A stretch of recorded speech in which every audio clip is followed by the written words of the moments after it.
Siapa yang letakkan matlamat untuk langsaikan hutang menggunakan emas, boleh letakkan target dapatkan gold bar 50 gram dan 100 gram ini. Gold bar 50 gram hari ini berharga sekitar RM22,000 dan gold bar 100 gram ini berharga sekitar lebih RM45,000.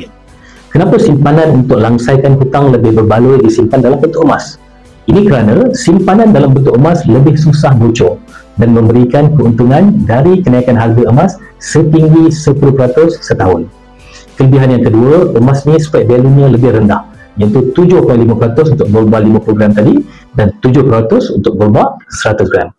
Ini bermakna kedua-dua emas ini memberikan keuntungan yang lebih banyak berbanding dengan saiz emas yang lebih kecil.